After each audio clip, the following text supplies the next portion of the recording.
The Four Seasons lobby gleams with morning light. Victoria Ashford stands near the windows in her pressed Chanel suit, laughing with two German investors.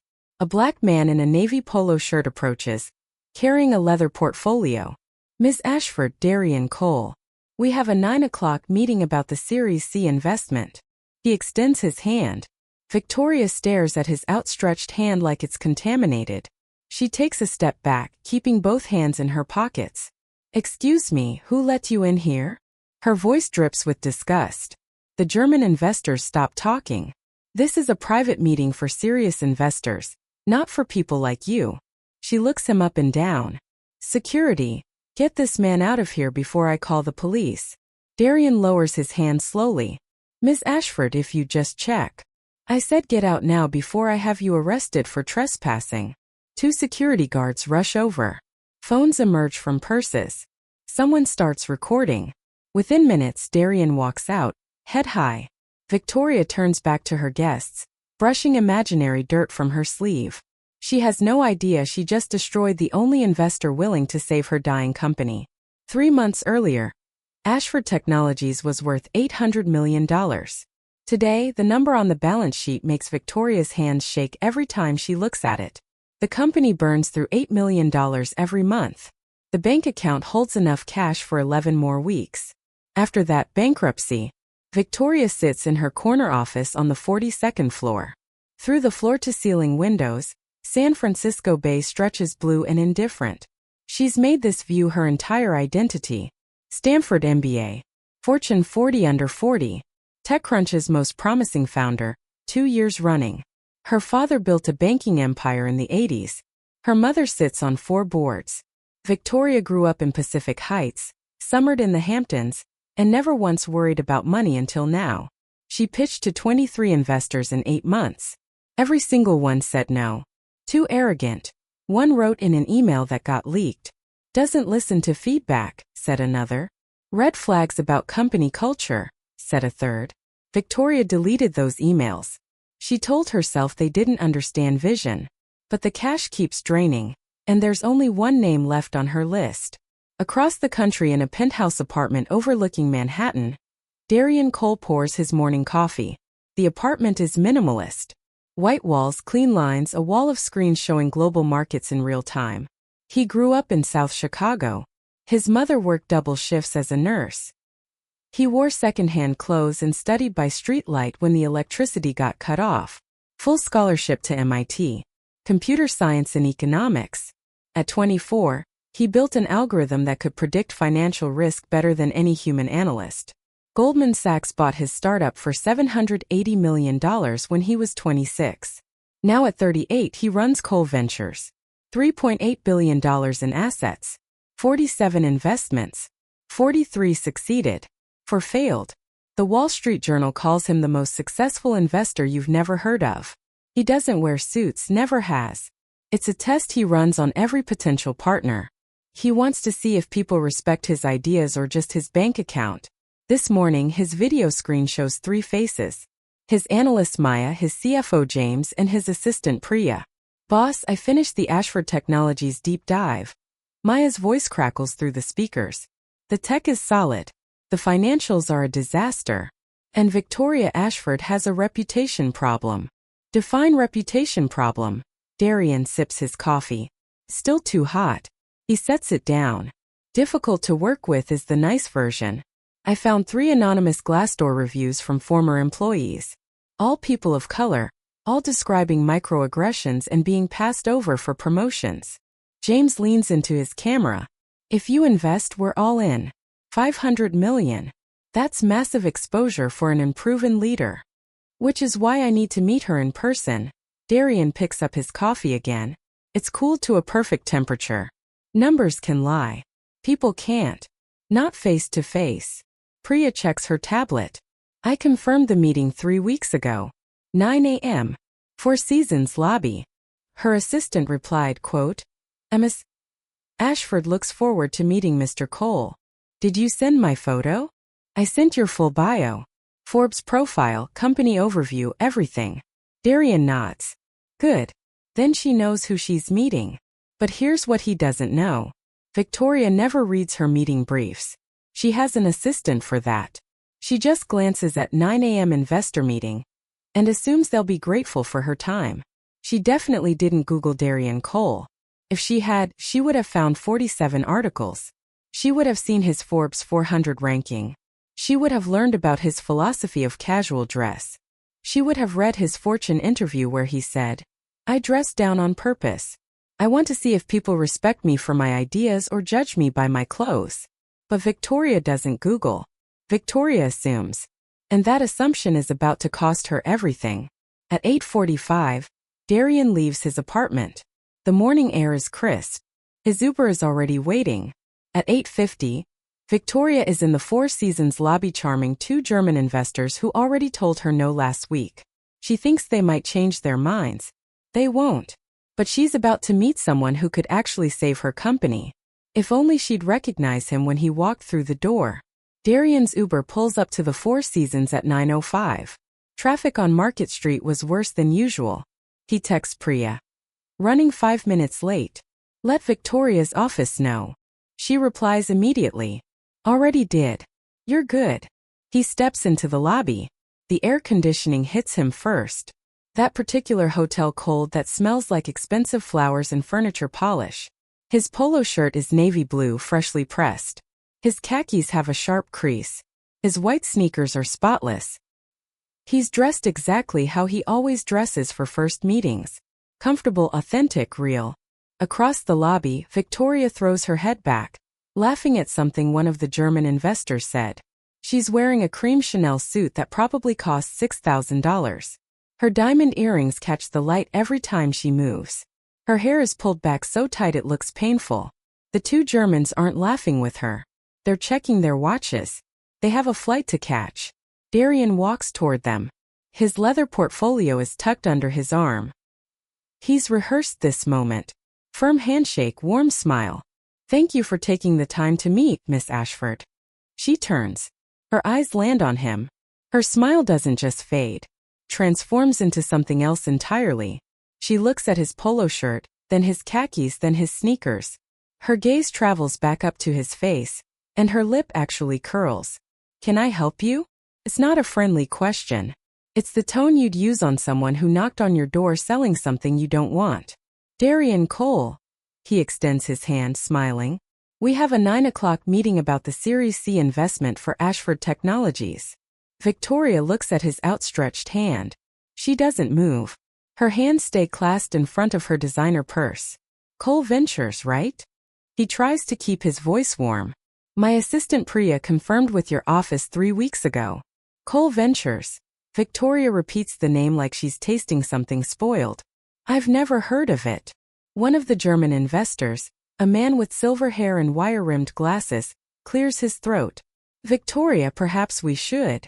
She holds up one manicured finger. "Wait, listen." Victoria takes a step closer to Darien. Close enough that he can smell her perfume. Something floral and expensive. "I don't know how you got the address for this meeting, but this is invitation only."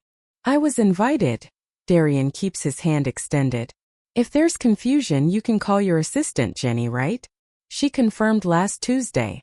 "What I can see," Victoria's voice gets louder, "is that you showed up to a business meeting dressed like you're going to a barbecue." The German investors exchange glances. The silver-haired man whispers to his colleague in German. "Miss Ashford." Darien lowers his hand slowly. "I understand this is unexpected, but..." "Unexpected?" Victoria laughs. It's not a happy sound. What's unexpected is someone like you thinking you can just walk into a meeting with serious investors. Someone like you. The words hang in the air. A woman sitting on a nearby couch looks up from her phone. A concierge behind the desk stops typing. Darien feels the familiar weight settling in his chest. He's felt it before. At MIT when a professor assumed he was in the wrong classroom. At a restaurant in Boston when the host asked if he was there to apply for a kitchen job. At a conference last year when someone asked him to grab them a coffee. He keeps his voice level. "I flew in from New York specifically for this meeting. If you just let me show you my credentials." "Your credentials?" Victoria's voice drips with contempt. "You mean whatever fake business card you printed at Staples?" She turns to the security desk. Excuse me, can someone help me here? Two guards start walking over. One is the older black man, Jerome. His face shows exactly how much he doesn't want to do this. The other is younger, white, with a military haircut. Darien tries one more time. Miss Ashford, there's clearly been a miscommunication. I'm a managing partner at Cole Ventures. We manage $3.8 billion in assets. We spoke with your CFO last month about potential investment terms. $3.8 billion. Victoria actually laughs. Right. And I'm the Queen of England. She looks him up and down again. Slow and deliberate, making sure everyone watching can see her judgment. Let me guess. You saw the article about our funding round in TechCrunch. You thought you'd show up, talk your way into a meeting, maybe network your way into something. The German investor tries again. Victoria, perhaps. No, Victoria cuts him off. This is exactly the kind of opportunist we have to watch out for in this industry. She finally looks directly at Darien's face. I don't know what you're trying to pull, but I don't shake hands with people who lie their way into private meetings, and I definitely don't do business with people who can't even dress appropriately. The security guards arrive. Jerome looks at Darien with apologetic eyes. The younger guard puts his hand near his belt where his radio is clipped. Ma'am. The young guard's voice is all business. Is there a problem? Yes. Victoria points at Darien like she's pointing at trash on the sidewalk. This man is disrupting a private business meeting. He's not on any guest list. He's not invited. And he needs to leave immediately. Darien takes a slow breath. He could pull out his phone right now. He could show her his Forbes profile. He could call his CFO and have James verify everything. But he doesn't. Because this moment tells him everything he needs to know about Victoria Ashford. She didn't see a potential investor. She didn't see a businessman. She didn't even see a person who deserved basic courtesy. She saw a black man in casual clothes and decided instantly that he didn't belong. I'll leave. Darien's voice is quiet. Calm. No need for an escort. He looks at Jerome. I can find my way out. But Victoria isn't done. Oh, you'll be escorted. I want to make sure you actually leave the premises and don't try to sneak into other meetings. She turns to the young guard. Walk him all the way to the street. Make sure he doesn't come back. The guard nods. Yes, ma'am. Sir, if you'll come with me. The walk to the door feels like a mile. Every eye in the lobby is watching. The woman on the couch is definitely recording on her phone. The concierge has stopped pretending to work. Darien keeps his head up. His steps are measured. Professional. Jerome walks beside him, not touching him, giving him space. At the door, Jerome leans in close. Sir, he whispers. I'm real sorry about this. You're doing your job. Darien gives him a small nod. I understand. Outside, the San Francisco morning is bright and cold. Darien stands on the sidewalk for a moment, letting his heart rate settle. His phone buzzes. Priya. Boss, what happened? Victoria's assistant just called saying you left. Change of plans. Cancel the LA meeting this afternoon. Book me on the next flight back to New York. But the $500 million, Priya begins. Priya. His voice is gentle but firm. I just got my answer. Book the flight. Inside the lobby, Victoria smooths her suit jacket and turns back to the German investors with a brilliant smile. I am so sorry about that interruption. You would not believe how many scammers try to crash these events. The silver-haired German doesn't smile back. Victoria, that seemed harsh. Harsh. Victoria waves her hand dismissively.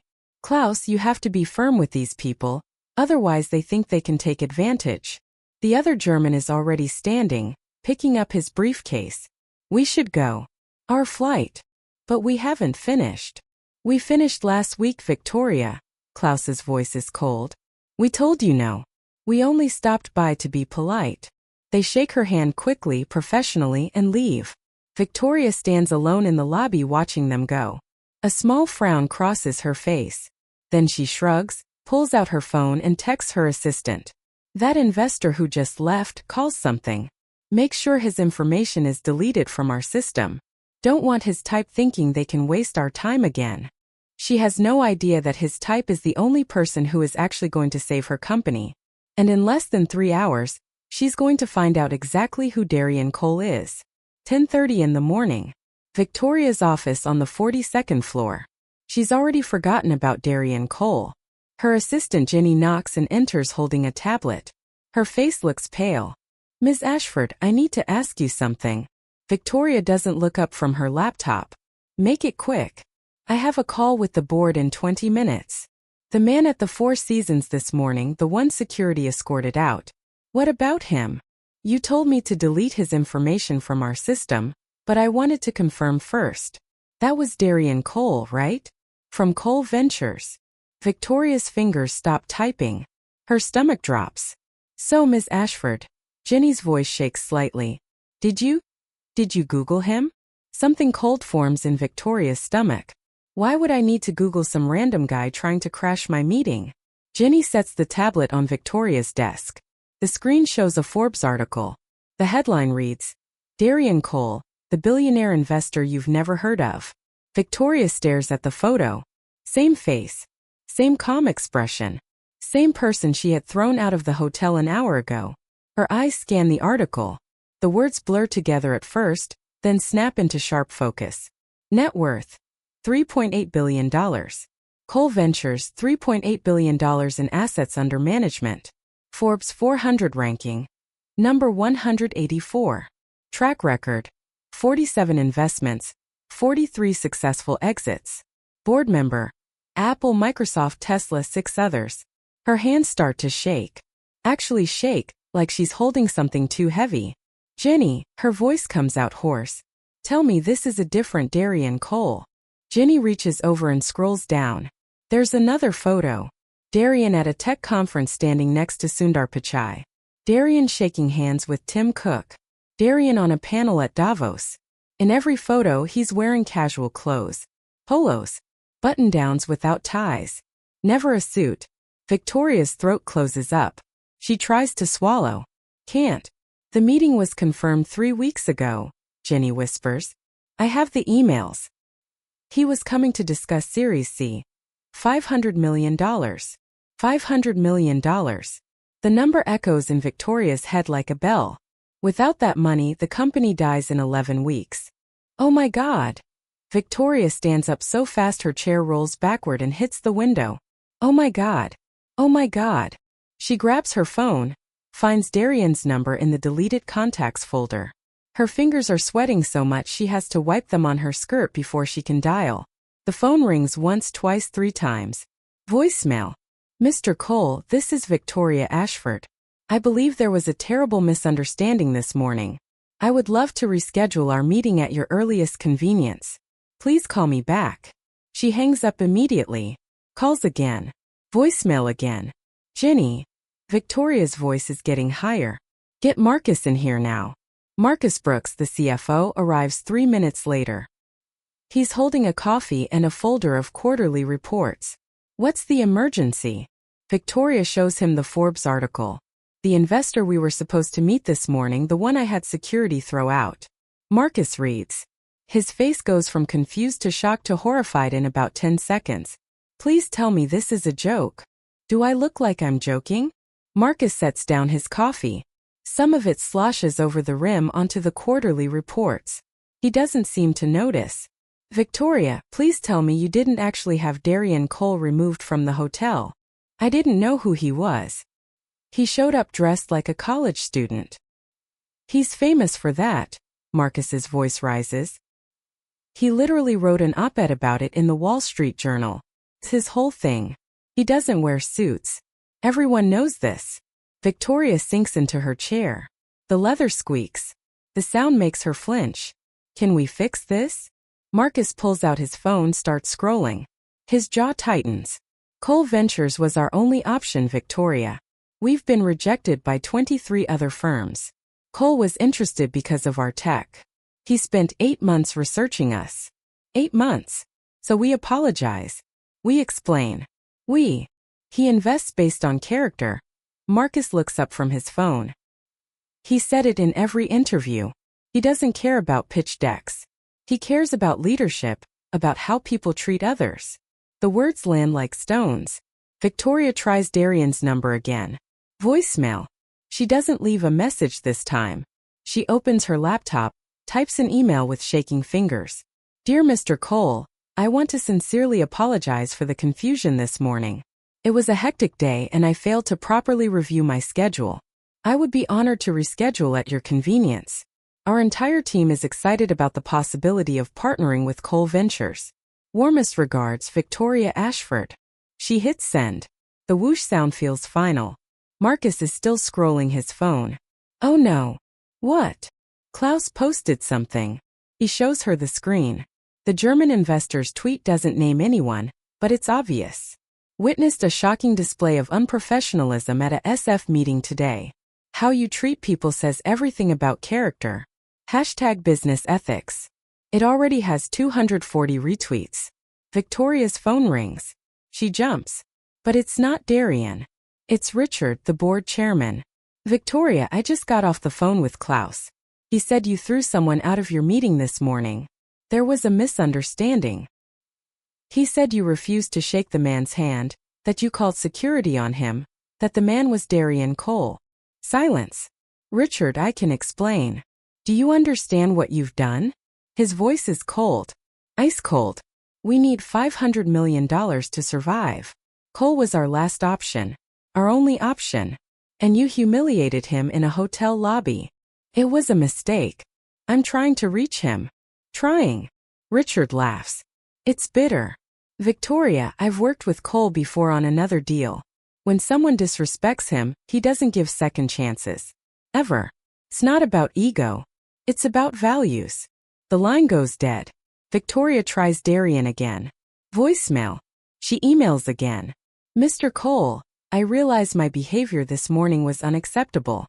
I would like the opportunity to apologize in person. Please give me a chance to explain. 1 o'clock, no response.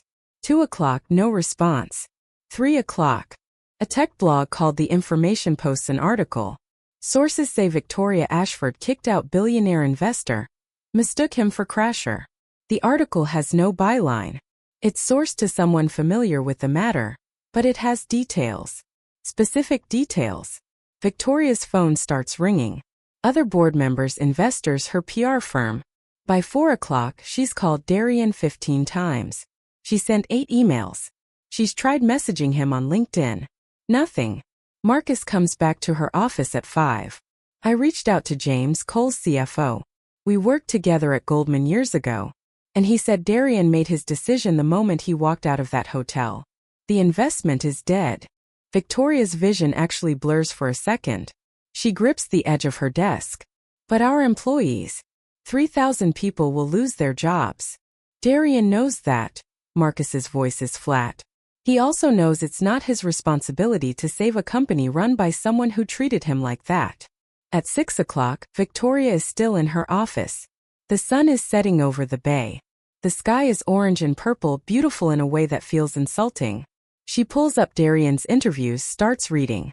Fortune, 2 years ago. I dress casually to meetings on purpose. I want to see if people respect me for my ideas or judge me by my appearance. It's a filter. The ones who see past the polo shirt are the ones worth working with. Wall Street Journal last year. The worst thing about bias isn't the big obvious acts.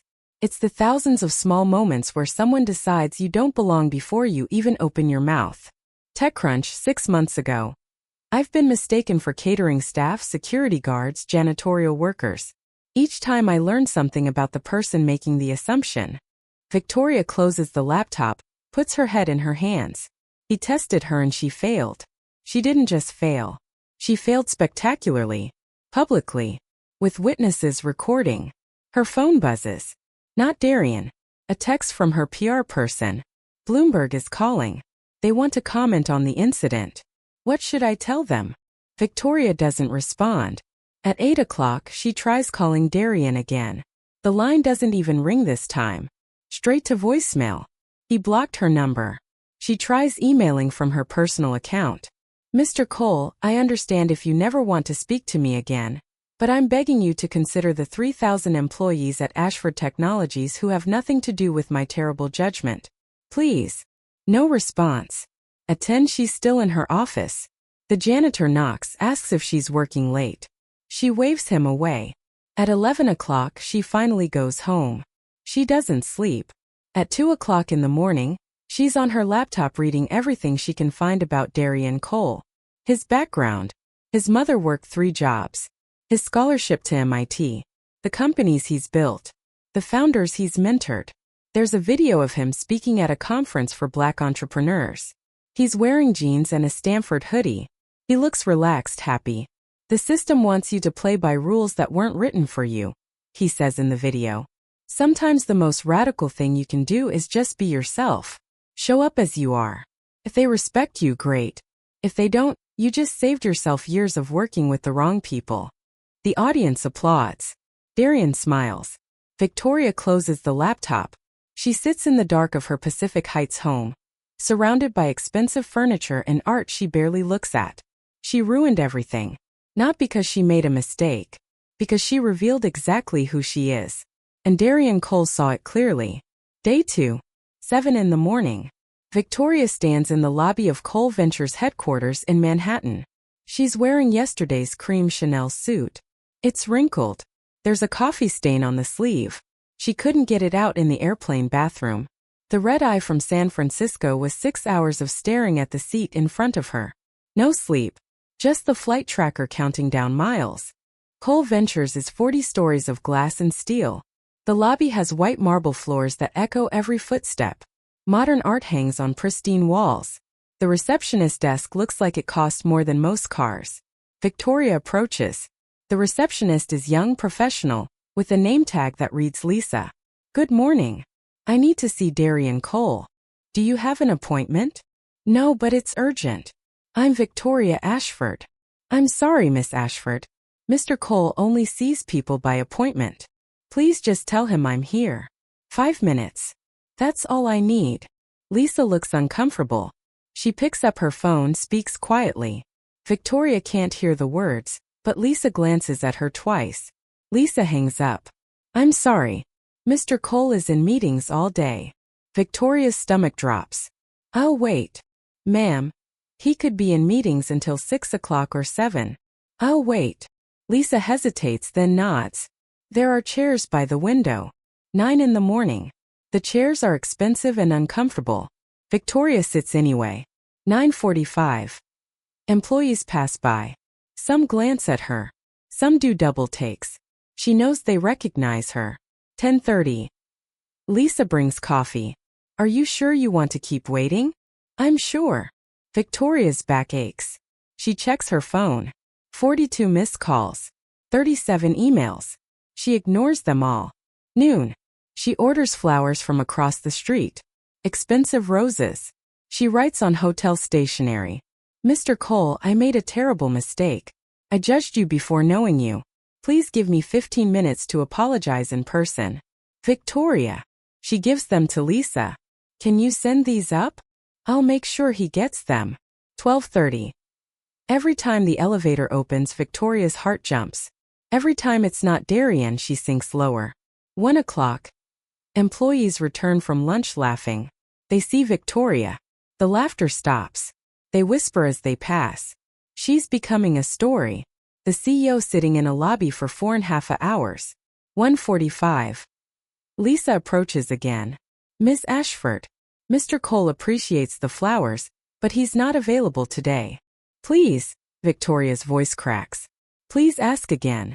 Tell him I flew from San Francisco. Tell him I'm not leaving until he gives me 5 minutes. Lisa looks pained. She makes another call. This one is longer. More glances at Victoria. Finally, Mr. Cole will give you 15 minutes. Conference room B, 4th floor. Victoria stands so fast she gets dizzy. Thank you. The elevator ride takes forever.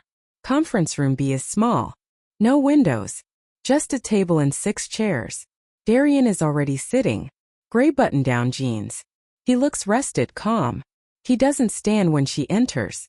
Miss Ashford, please sit. Victoria sits. Her hands shake. She clasps them in her lap. Mr. Cole, I came here to. He holds up one hand. Stop.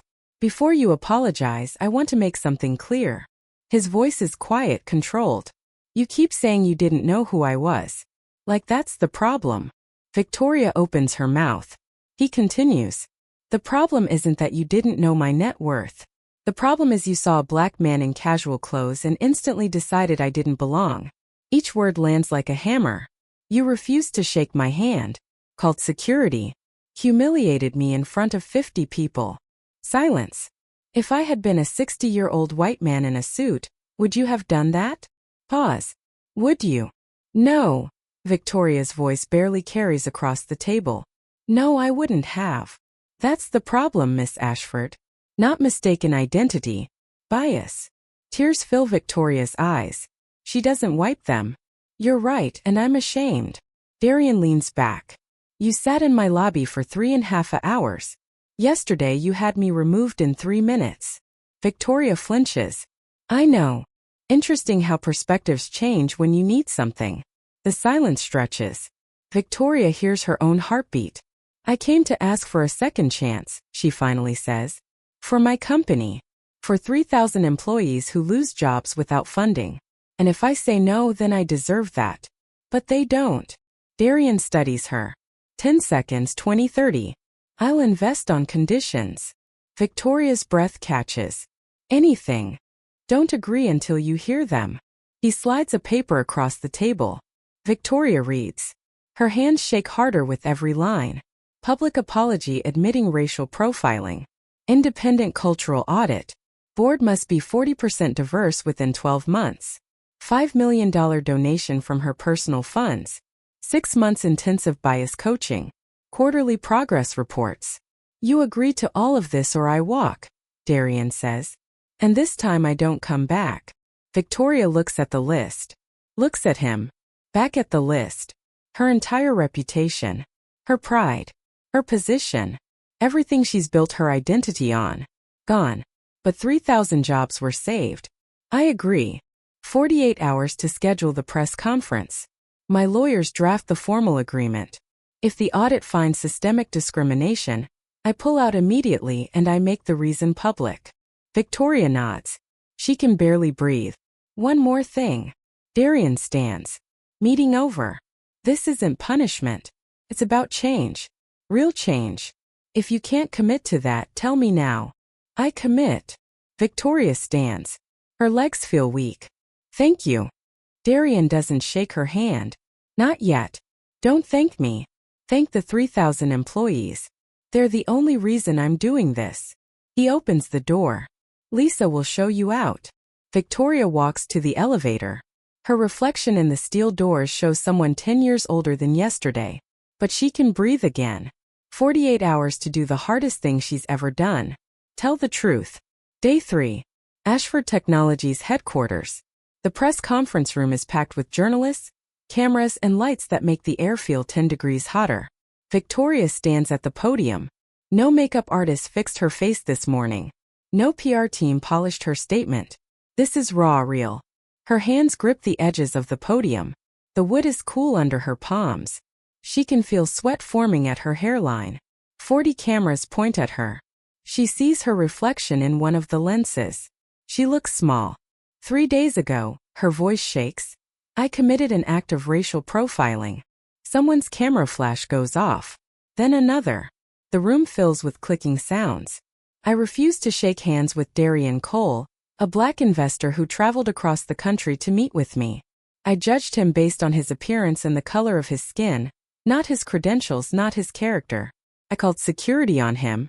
I humiliated him publicly. Her throat tightens. She forces herself to continue. There is no excuse. This was not a misunderstanding. This was not a stressful day. This was bias and I caused harm. A reporter in the front row is typing furiously. Another has their phone out recording. I am committing to the following actions. Victoria reads from the paper. Her voice steadies slightly. Facts are easier than feelings. An independent audit of our company culture. Mandatory implicit bias training for all executives. Our board will be 40% diverse within 12 months. I am personally donating $5 million to organizations supporting Black entrepreneurs. She looks up from the paper, makes herself meet the eyes of the journalists. I hope my failure can be a lesson. Success in business means nothing if we fail at basic human respect. The questions come fast and sharp. Will you resign as CEO? Victoria's chest tightens. I will be transitioning out of the CEO role to make space for new leadership. When? Within 30 days. Do you think this apology is enough? No. Words are never enough. Action is what matters. I'll spend the rest of my career proving I've learned from this. What would you say to other executives who might have similar biases? Victoria pauses, thinks. Examine yourself before you destroy someone else. Your assumptions have consequences. Real consequences for real people. The press conference ends. Victoria walks off the stage. Her legs feel like water. By 5 p.m. the headlines are everywhere. Bloomberg. Victoria Ashford admits racial profiling. Commits to company overhaul. TechCrunch. Ashford Technologies CEO takes accountability after viral incident. New York Times. When a billionaire gets mistaken for staff. A reckoning in Silicon Valley. The board meets that evening. Emergency session. Victoria isn't invited. At 8 p.m. her phone rings. Richard, the chairman. The board voted. You're removed as CEO effective immediately. You'll stay on the board in a non-executive capacity for 6 months. After that, we'll reassess. Victoria sits in her empty office. Who's the new CEO? Dr. Marcus Brooks. He's been COO for 3 years. The board feels he has the leadership skills and vision we need. Marcus. Asian American. Brilliant. Someone she passed over twice for the CEO role because he was too quiet in board meetings. He'll be good, Victoria says quietly. He better be. You put us in an impossible position. The line goes dead. The next morning, Darien releases a statement through his spokesperson. I appreciate Ms. Ashford's public acknowledgement. Real change requires more than words. We'll be watching closely to ensure these commitments are honored. This is bigger than one incident. It's about creating lasting systemic change. Cole Ventures officially announces the $500 million investment. The merger is approved. The company is saved. Within a week, Victoria's world transforms. The speaking invitations stop. Conference organizers send polite emails canceling her panels. 3 other boards she sits on quietly ask her to resign. Her LinkedIn profile gets updated. Former CEO, Ashford Technologies. The word former feels like a scar. She tries to join 2 other boards. Both reject her. No explanations given. None needed. Silicon Valley circles buzz with the story. At a fundraiser in Palo Alto, Victoria walks into a room and conversation stops.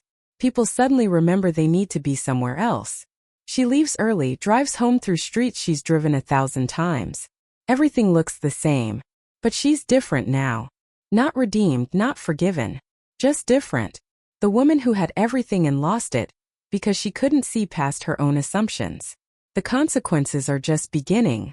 6 months later, Ashford Technologies looks different from the inside. The executive floor has new faces. The conference room where Victoria used to hold court now hosts employee resource group meetings. The Diversity Council meets every Tuesday. Their recommendations go straight to the board. Dr. Marcus Brooks stands at the front of the all-hands meeting. The auditorium is packed. Employees sit shoulder to shoulder. Notebooks open, phones recording. Our independent audit is complete, Marcus says. His voice is steady, clear. The results are difficult but necessary. He clicks to the first slide. The numbers fill the screen. 89% of executive positions are held by white employees. Black employees were promoted at 40% lower rates than white colleagues with identical qualifications. 23 HR complaints about microaggressions filed over 3 years. 21 dismissed without investigation. The room is silent. Someone coughs. Someone else shifts in their chair. This is what we were, Marcus continues. Now let me show you what we're becoming. Next slide. New numbers. Diverse candidate interviews up 67%. Promotion disparity gap narrowed to 18%. 0 HR complaints dismissed. 87% of employees say culture has significantly improved. Applause breaks out. Starts slow then builds. In the back of the room Victoria watches. She's no longer CEO. Just a board member, now non-executive. She attends these meetings but doesn't speak. She watches Marcus lead. Watch as employees who used to avoid eye contact with her now raise their hands eagerly to ask questions. This is what good leadership looks like. Netflix releases the documentary in month 2. Mistaken Identity, Race and Power in Silicon Valley. It opens with security camera footage from the 4 seasons. Grainy but clear. Victoria pointing at Darien. Her mouth moving. You can read her lips. Get this man out of here.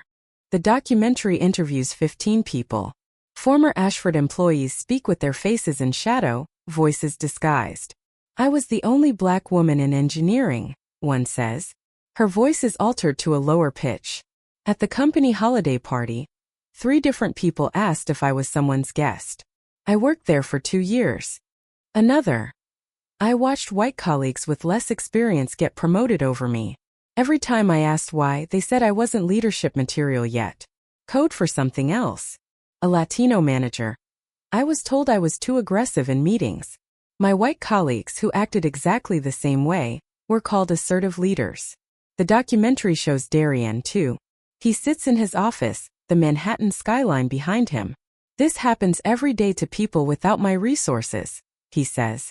The difference is I had the power to demand accountability. Most people don't.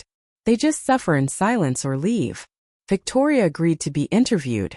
The filmmaker asked hard questions. Do you understand that what you did was racial profiling? Victoria's face fills the screen. She looks tired. Older. Yes. I saw a black man dressed casually and made an instant judgment. I didn't see a person. I saw a stereotype and I treated him accordingly. Some people say you only apologize because you got caught. They're probably right. If Darien hadn't been a billionaire, I never would have faced consequences. That's the problem. The system protects people like me, and it shouldn't. The documentary goes viral. 12 million views in the first month. Business schools add it to their curricula. Harvard writes a case study. Stanford hosts panel discussions. Month 3 brings legal consequences. 3 former black employees file a discrimination lawsuit. They hire a top firm. The complaint is 90 pages long. It includes Victoria's emails. Subject lines like culture fit concerns and not quite right for us. The language is coded but clear. One email about a black candidate. Great credentials, but doesn't seem polished enough for our environment. Another about a black employee up for promotion. Talented, but I'm not sure he projects the right image for leadership. The complaint includes promotion data, charts showing disparate treatment, timeline after timeline of qualified people of color being passed over. The case settles out of court. The amount is undisclosed, but sources say 7 figures. Victoria's personal funds. Her lawyers release the statement. Ms. Ashford acknowledges past failures in leadership and is committed to making amends. The plaintiff's attorney tells reporters, money doesn't erase harm, but accountability is a start. The industry responds. 12 major tech companies announce similar audits after Ashford's report goes public. Some do it voluntarily. Some do it because their employees demand it. VC firms start requiring DEI metrics in portfolio company reports. Not suggestions. Requirements. Stanford GSB creates a new case study. Ashford Technologies. When bias becomes a business crisis. It's assigned reading in leadership courses. A conference organizer in Austin cancels 3 speakers after discovering they have similar allegations in their past. The letter says, we can't ignore these issues anymore. The Ashford case changed the standard. Victoria experiences this shift personally. At a grocery store in Pacific Heights, a woman recognizes her, walks right up to her cart. You're Victoria Ashford. You should be ashamed of yourself. The woman walks away. Other shoppers stare. Victoria abandons her cart and leaves. At a restaurant, the hostess sees her name on the reservation. I'm sorry, Miss Ashford. We're actually fully booked tonight. The restaurant is half empty. Victoria can see empty tables from the door. She walks out, orders takeout instead. These moments pile up. Small rejections. Public recognition followed by judgment. The feeling of being evaluated and found wanting. It's a tiny fraction of what people of color experience daily. But it's enough to change her. She starts bias coaching. 6 months of intensive sessions with Dr. Kesha Moore, a DI consultant. You've been in tech 20 years. Dr. Moore says during one session. How is this the first time you're confronting your biases? Victoria sits in the uncomfortable chair. I thought voting Democrat was enough. Donating to social justice causes was enough. That's passive allyship. What Darien experienced was active harm. Victoria's voice cracks. How do I live with that? You live with it by changing, not performing change. Being changed. Darien expands his mission. The Black Founder Fund grows to $250 million. 47 companies have been funded so far. 89% are still operating successfully. They've created 2,300 jobs. His TED Talk hits 18 million views. The title, Dignity Shouldn't Require a Forbes Ranking. One quote becomes a meme shared across social media. Respect shouldn't be conditional. You don't earn the right to be treated like a human being. You're born with it. Universities invite him to speak. He accepts 12 engagements. Talks to business students about bias, about power, about responsibility. At Stanford, a student asks, "Do you regret investing in Ashford after what Victoria did?" Darien pauses. Thinks, "I regret that it took public humiliation for change to happen. But I don't regret giving them a chance to do better because the 3,000 employees deserved that chance." The student follows up. "Do you think Victoria really changed?" "I think she's trying. And that's more than most people in power ever do." The documentary ends with a split screen. Left side. Security footage of Victoria refusing to shake Darien's hand. Right side, recent footage of her at a bias training listening, taking notes. The final text reads, "Accountability is not a moment. It's practice." Fade to black. 1 year later. Same Four Seasons hotel. Same lobby with crystal chandeliers throwing rainbow patterns across marble floors. But everything else is different. Ashford Technologies is hosting its annual investor summit. The room is packed. 200 people in business attire, casual clothes, everything in between. Darien Cole walks through the entrance at 9 a.m. He's wearing a charcoal polo and pressed khakis. His portfolio is tucked under his arm. Victoria is waiting at the door. Not sitting with investors. Not schmoozing. Waiting specifically for him. "Mr. Cole." She extends her hand. "Thank you for being here." He shakes it. Firm, professional. "Thank you for the invitation, Victoria." First names earned over 12 months of quarterly check-ins, audit reviews, and honest conversations. Not given freely. Earned. They walk into the main conference room together. The energy is different from last year. More diverse faces. More laughter. More ease. Dr. Marcus Brooks takes the stage, the new CEO. He's been leading for 11 months now. "Welcome everyone. This year has been transformational for Ashford Technologies." He clicks to the first slide. Revenue up 127%. The merger was successful. The company is thriving. Next slide. Employee satisfaction 4.2 out of 5. Up from 2.8 a year ago. But numbers only tell part of the story.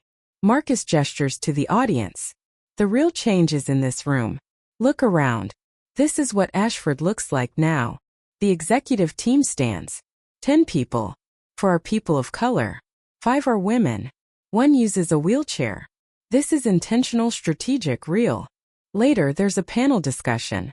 Darien and Victoria both sit on stage. A moderator from Bloomberg asks questions. "Mr. Cole, a year ago, you were kicked out of this hotel. Now you're on stage with the person who did it. How is that possible?" Darien leans forward. "Because Victoria did something rare. She took real accountability, not a press release. Real painful, sustained work." He looks at Victoria. That doesn't erase what happened, but it creates something new. The moderator turns. "Victoria, what would you say to the person you were a year ago?" Victoria is quiet for a moment.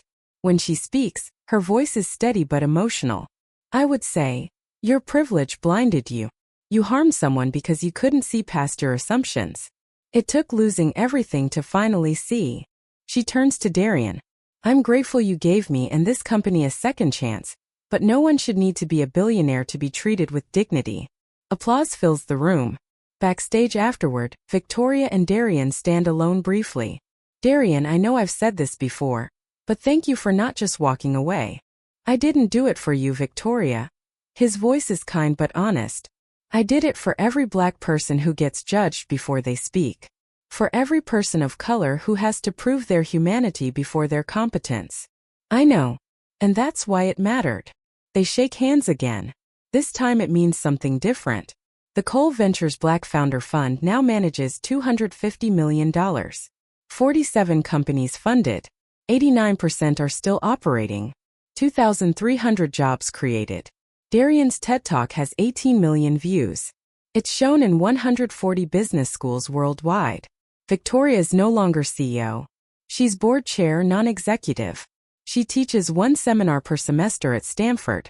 Unconscious bias in leadership. She's not redeemed, but she's changed.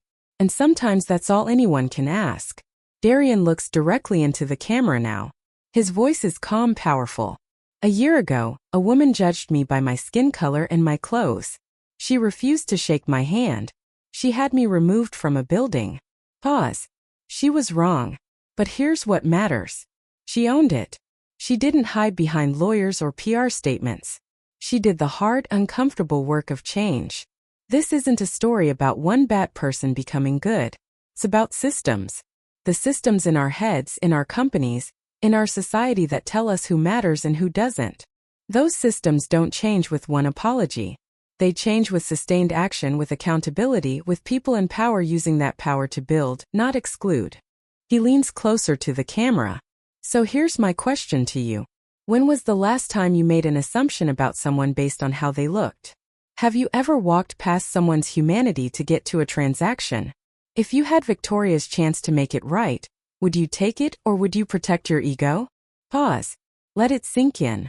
This story went viral because it's satisfying to watch powerful people face consequences. But real change isn't entertaining. It's uncomfortable. It's daily. It's forever. Examine your own biases. Support diverse-owned businesses. Demand DEI accountability from your workplace. Share this story. But more importantly, share the lesson. Drop a comment. What would you have done in Darien's position? Have you ever been judged before you spoke? Share your story below. Subscribe to Tailverse Studio for more stories where karma catches up and justice is served. Turn on notifications because accountability never takes a day off. Dignity is not negotiable. Respect is not conditional. Change is possible, but only if you do the work. Based on real patterns of workplace discrimination, 1 in 3 Black professionals report being mistaken for service staff. Your voice matters. Use it.